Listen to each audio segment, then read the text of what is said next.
প্রিয় শিক্ষার্থীবৃন্দ, ক্লাউড স্কুলের পক্ষ থেকে তোমাদেরকে জানাই স্বাগতম। আমাদের আজকের ভিডিওর টপিক হলো ফোর্থ ইয়ারের a tale of two cities, a saga of love, sacrifice and the French revolution. আচ্ছা, এটা অ্যাকচুয়ালি টেল অফ টু সিটিসের যে সামারি তা কিন্তু না, এটা জাস্ট টেল অফ টু সিটিসের ওপরে একটা বিশদ আলোচনা। সো এটা আমি ভিডিও করছি যাতে করে তোমরা এখান থেকে বেশ কয়েকটা আইডিয়া পেতে পারো, যেমন লাভ, স্যাক্রিফাইস এবং ফ্রেঞ্চ রেভলিউশন কীভাবে এখানে রোল প্লে করেছে সেই জিনিসগুলো। আর কিছুটা সামারি তো থাকবেই, তবে এটা অবশ্যই হেল্পফুল হবে তোমাদের জন্য। তো দেখো, শুরুতেই যেটা বলা হচ্ছে যে a tale of two cities is one of the greatest novel by Charles Dickens. Tale of two city হলো চার্লস ডিকেন্সের যত ভালো ভালো নোভেল রয়েছে তার ভিতরে একটি। It tells the story of the French Revolution that had a profound influence on France and England and their capitals Paris and London respectively during 1789 to 1799. বলছে যে এই যে স্টোরিটা টেল অফ টু সিটিস, এই স্টোরিটা বা এই নোভেলটা মূলত ফ্রেঞ্চ রেভলিউশন এর স্টোরিটাকে সামনে নিয়ে এসেছে এবং এই ফ্রেঞ্চ রেভলিউশনের একটা প্রোফাউন্ড, একটা গভীর একটা প্রভাব রয়েছে ফ্রান্স এবং ইংল্যান্ডের ওপরে, এবং তাদের যে ক্যাপিটাল অর্থাৎ প্যারিস এবং লন্ডন সেটার ওপরেও একটা প্রভাব রয়েছে। এবং এই ঘটনাবলী 1789 থেকে 1799 সাল পর্যন্ত।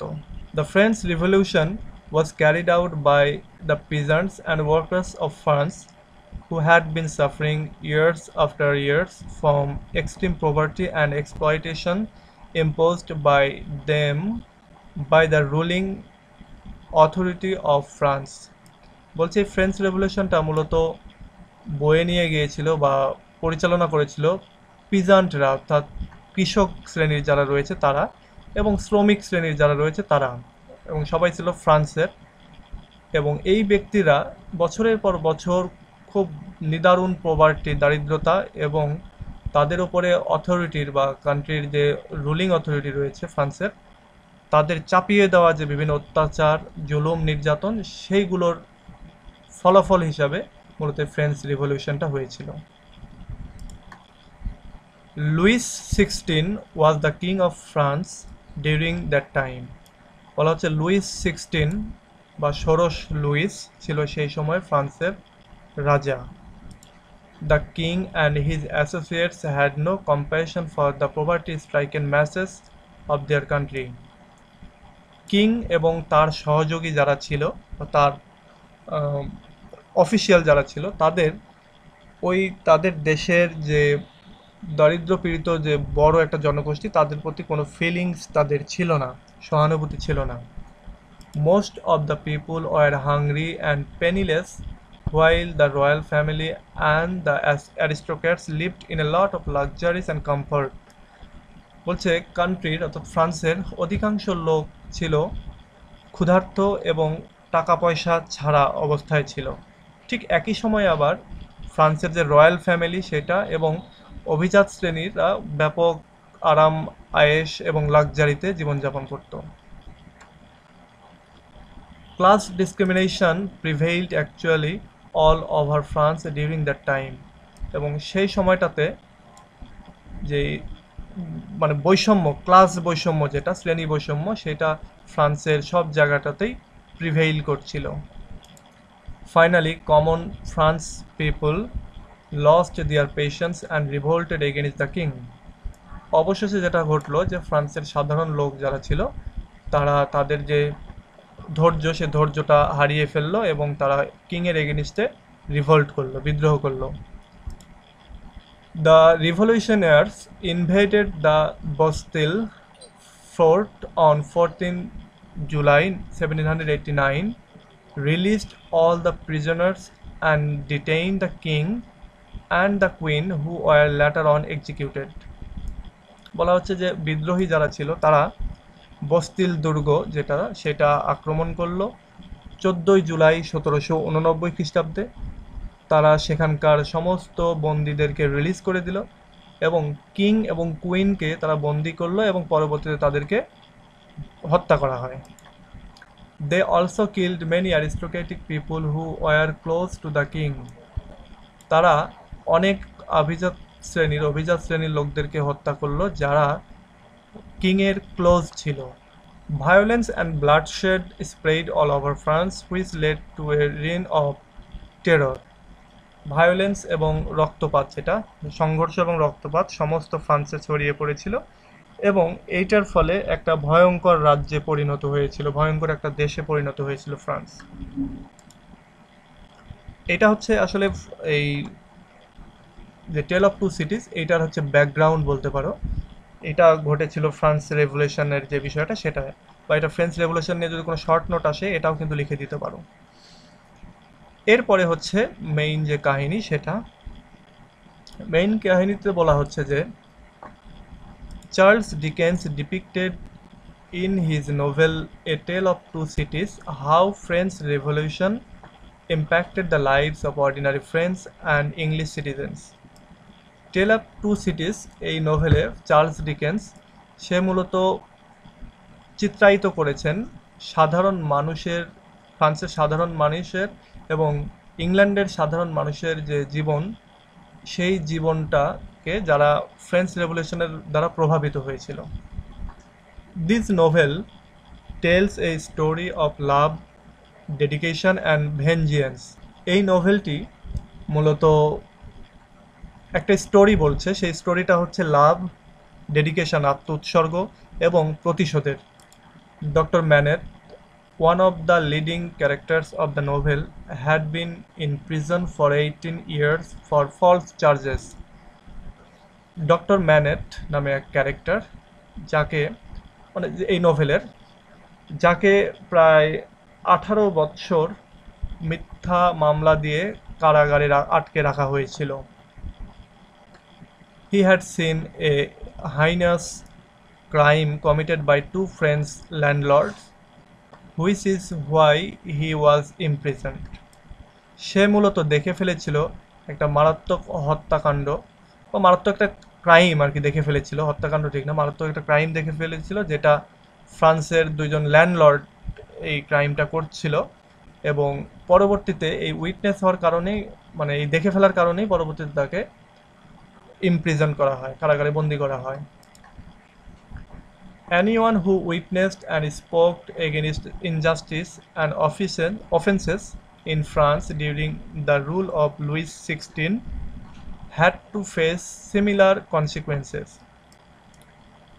এই রাজা ষোড়শ লুইসের আমলে কেউ যদি কোনো ক্রাইম দেখে ফেলে এবং সেই ইনজাস্টিস এবং অফেন্সের এগেনিস্টে যদি কথা বলে, তাহলে এই মানে মিস্টার ম্যানেটের মতো, এই ডক্টর ম্যানেটের মতো একই ফলাফল তাদেরকেও ভোগ করতে হয়।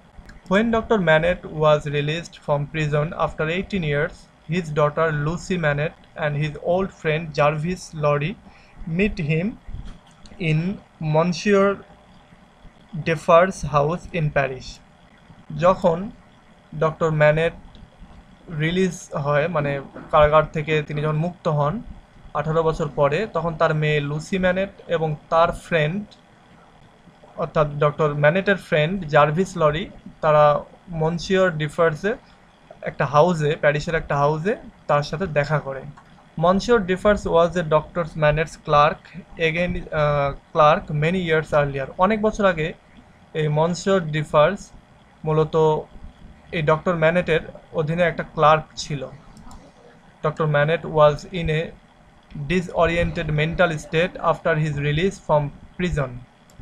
ডক্টর ম্যানেট মূলত একটা ভঙ্গুর মানসিকতার অবস্থায় ছিলেন এই প্রিজন থেকে মুক্ত হওয়ার পরে, অর্থাৎ তিনি খুব সিক ছিলেন। He could not recognize anyone, not even his daughter. সে কাউকেই চিনতে পারছিল না, এমনকি তার মেয়েকেও। However, Lucy Manette took doctor Manette to her house in London. Lucy Manette তার বাবা ডক্টর ম্যানেটকে লন্ডনে তার বাড়িতে নিয়ে গেল। Lucy Manette lived in London because her mother was an English woman. Lucy Manette লন্ডনে বসবাস করত কেননা তার মা ছিল একজন ইংলিশ মহিলা। She took care of her father, Dr. Manet, very affectionately and gradually cured him. সে তার বাবার যত্ন নিয়েছিল খুবই, মানে খুব অ্যাফেকশনেটলি সে তার বাবার যত্ন নিল এবং ধীরে ধীরে তার বাবাকে সুস্থ করে তুলল। Charles Darnay, a young Frenchman who belonged to a landlord family, also moved away to England. Charles Darnay নামে একজন একজন ইয়াং ফ্রেঞ্চম্যান, ফরাসি ব্যক্তি, সে একটা অভিজাতীয় ল্যান্ডলর্ড ফ্যামিলিতে জন্মগ্রহণ করেছিল। সে কি করলো, সেও ইংল্যান্ডে পালিয়ে গেল বা ইংল্যান্ডে চলে গেল। He did not like his father and uncle because they were repressive landlord. সে তার বাবা এবং তার চাচাকে পছন্দ করতো না, কারণ তারা খুবই রিপ্রেসিভ বা অত্যাচারী ল্যান্ডলর্ড ছিল। দে এক্সপ্লয়েটেড দেয়ার টেনান্ট সেভারলি। তারা তাদের যে টেনান্ট বা তাদের যে মানে অধীনস্থ যে লোকগুলো, তাদেরকে খুব বাজেভাবে তাদের সাথে আচার আচরণ করতো বা অত্যাচার করতো বা জুলুম করতো। That's why Charles Darnay did not want to stay with them. এবং এই জন্য চার্লস ডার্নে সে তাদের সাথে থাকতে চায়নি। He had no greed for ancestral wealth. তার তার পিতৃপুরুষের সম্পদে কোনো রকমের লোভ ছিল না। Charles Darnay got introduced to doctor Manette and Lucy Manette while they were living in London. Charles Darnay সে ডক্টর ম্যানেট এবং লুসি ম্যানেটের সঙ্গে পরিচিত হলো যখন তারা লন্ডনে বসবাস করত। Charles Darnay fell in love with Lucy Manette in course of time. সময়ের ব্যবধানে বা সময়ের আবর্তনে চার্লস ডার্নে সে লুসি ম্যানেটের সঙ্গে প্রেমে জড়িয়ে পড়ল। Sydney carton, an English man, also came to no doctor Manette and his daughter. Sydney carton নামে আরেকজন একজন ইংলিশ ম্যান, সেও এই ডক্টর ম্যানেট এবং তার মেয়ের সঙ্গে পরিচিত হলো। He had a noteworthy facial similarity with Charles Darnay. তার একটা উল্লেখযোগ্য ফেসিয়াল সিমিলারিটি অর্থাৎ চেহারার দিক থেকে মিল ছিল এই চার্লস ডার্নের সাথে। অর্থাৎ চার্লস ডার্নে এবং সিডনি কার্টন এই দুইজনের চেহারা অনেকটা একই রকম, মানে চেনাই যাইতো না, এরকম একটা অবস্থা, মনে হচ্ছিল যেন যমজ ভাই এরকম। He started to love Lucy Manette as well. এই সিডনি কার্টনও সে লুসি ম্যানেটকে ভালোবাসতে থাকলো। Charles Darnay hailed from a wealthy French family while Sydney Carton had no significant identity. Charles Darnay সে একটা সম্পদশালী ফ্রেঞ্চ ফ্যামিলির দ্বারা সে প্যাট্রন্ড হলো বা তাকে পৃষ্ঠপোষকতা দেওয়া শুরু হলো বা সে আশ্রয় পেল। অন্যদিকে সিডনি কার্টনের কোনো রকমের সিগনিফিক্যান্ট আইডেন্টিটি ছিল না। He was a very ordinary man with no remarkable job or earnings. এই সিডনি কার্টন সে একটা সাধারণ লোক ছিল, তার কোনো উল্লেখযোগ্য চাকরিও ছিল না বা জবও ছিল না এবং তার তেমন কোনো আয়ের পথও ছিল না। However, Charles Darnay succeeded in his pursuit and married Lucy Manet with her and her father's consent. যাই হোক, এই চার্লস ডার্নে সে সফল হলো এই লুসি ম্যানেটকে বিয়ে করতে, লুসি ম্যানেটের এবং তার বাবার সম্মতিতেই। Sydney Carton nevertheless continued to love Lucy Manet, and one day he promised to Lucy Manet that someday he would prove his selfless love for Lucy.